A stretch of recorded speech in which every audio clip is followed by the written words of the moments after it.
Hi guys, a very good evening. Maswera say. President Emerson Dambudzo Mnangagwa is said to be in the country at this moment in time, where he's scheduled to meet the SADC delegation between Thursday and Friday this week. So according to ZimEye, they said Emerson Mnangagwa has just flown back into the country, where he's scheduled to meet a SADC delegation around Thursday or Friday per a special arrangement made at the extraordinary summit in Luanda last week.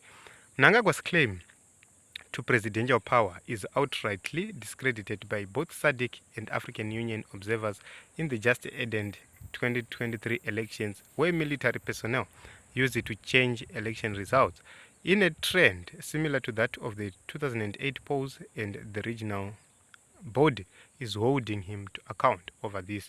What do you expect the SADC elders to tell Mnangagwa? This is a question. So this is what ZimLive is saying.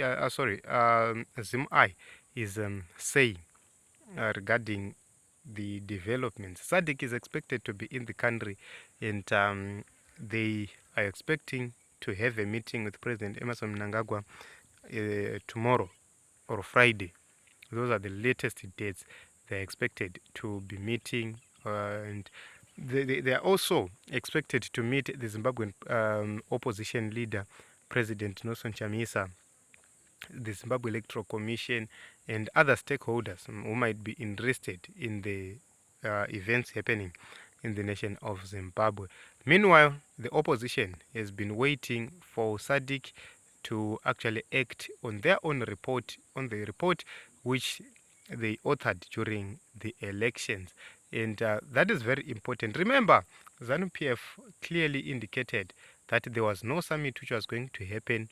They said that the summit was going to happen in August next year, but it happened as we predicted before the end of this year.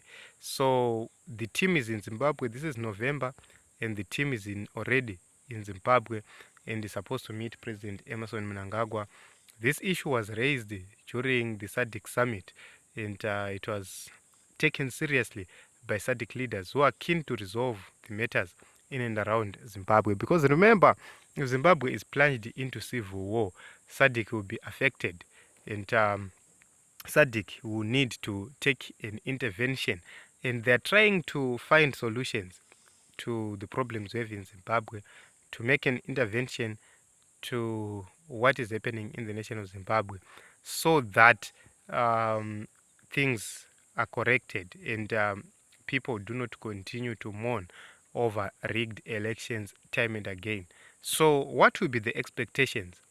President Emerson Mnangagwa, there is a high possibility that he is going to propose for a government of national unity.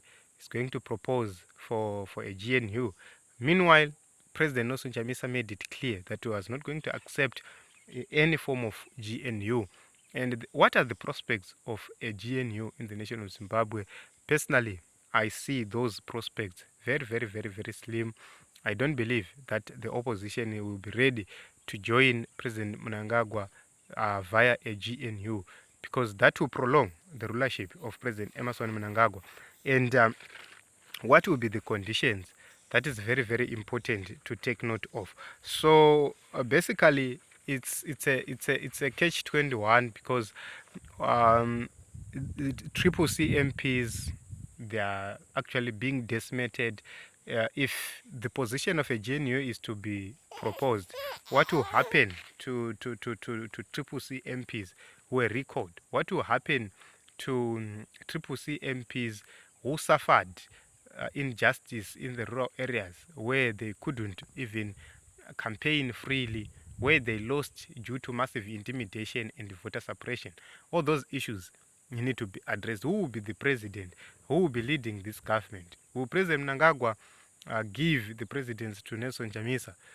All those are the very important issues which will make the opposition reject or accept any offer from ZANU-PF at this juncture. So we are going to keep on watching and see what is going to happen between tomorrow and Friday, and give you updates regarding that issue. Thank you very much for coming. Thank you very much for the support.